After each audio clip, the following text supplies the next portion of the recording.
السلام عليكم ورحمة الله تعالى وبركاته. halkan waa Sakari Soomaaliya waddanka Australia su'aal aad fara badan baa la soo weydiiyay qaybna commentiga lagu soo qoray fiidiyodan soo dhigay qaybna luqluqa lagu soo diray iyo WhatsApp iyo Facebook xitaa laga soo weydiiyay luqluqa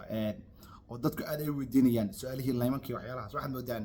xogaa dadku inuu danaynayo layman qaabkee lagu galaa weli arintadaas ay aad u sarreyso halkan ku dul istaagaya laymanka Australia iyadoo degdeg si fiican u dhigayso waddanka Australia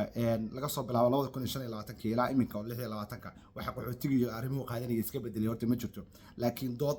migrationka Australia oo ka socoto hoose way jirtaa magaalada sida yaantii soo caan baxday oo ahayd in maarta wadamo muslim baan laga dhigo inkastoo xisbiga uu arrintaas siiri oo talada ahayn si kastoo tahay opinion poll ka la sheego oo waxyaalaha maarta fikradda bilaadanka oo lagu aruuriyo oo waddanka gudihiisa baa 65 baa waxay ogal yihiin waddanka qaxootiga in boos lagu qabto lana joojiyo waa cadaan sidoo u badaya Australia waa arrintaas marka arrin xasaasiya waa bolisiga election dambaneed soo gashan waa laga yaabaa Australia ay dadka diido ama arrinta adkayso Australia inay dadka wadamada muslimiinta baan saartana waa laga yaabaa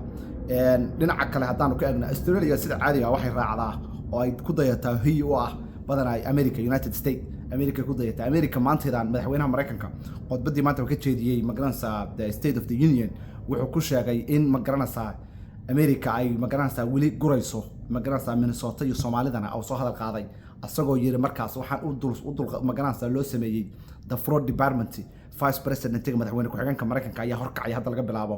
iyadoo waliba Soomaalida arrintaas ay ku socoto oo Minnesota iyo Minneapolis iyo xitaa Washington oo yiri waa ka kelin gareey dadkaas waana la guraya BBC-da waxay sheegtay daraad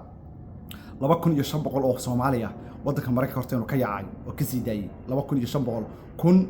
iyo 300na in fiise pending application-ka la kansalay 5000 wax ku dhowna oo qaxootiyana statuskooda daaqada laga saaray waa dad aad fara badan waa 2500 baa toos Soomaaliya uga degtay oo Mareykan waxa arrintan sheegtay BBC-da take care of yourself, take care of your family, take care of your people, man. Genghis dying what is that, man? Blood, crip, GDs, yeah, bilabe. Ana kama bilabna. Ana Black Hawk down into qoro. ID diradi Saudi mana isiyad bare. fahmis wuxuu yiri Black Hawk down balka ay ku qoran ID dartis baan u dhimanay dadka ay soo galaafato kamid ah criminalka oo Soomaalida 2500 oo qof ayaa laga soo tuuray Soomaaliya oo Soomaali ah oo marka dadkan loo soo dib jiraan inta kale oo cases ku socdaan xabsiyada ku jiraan aad ayuu far badan yihiin marka adigu waa fikir ilka hoos hoos ka wada xariiraan bali wadamada reer galbeedka waa isku mid saad doontida warqada magaranaysa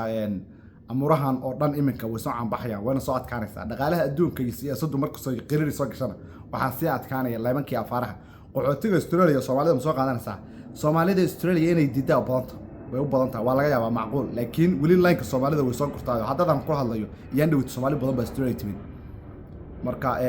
wax saas oo isbedel ma jiraan laakiin in xaaladdu adkaato waa laga yaabaa halkan waa Sakari Soomaaliya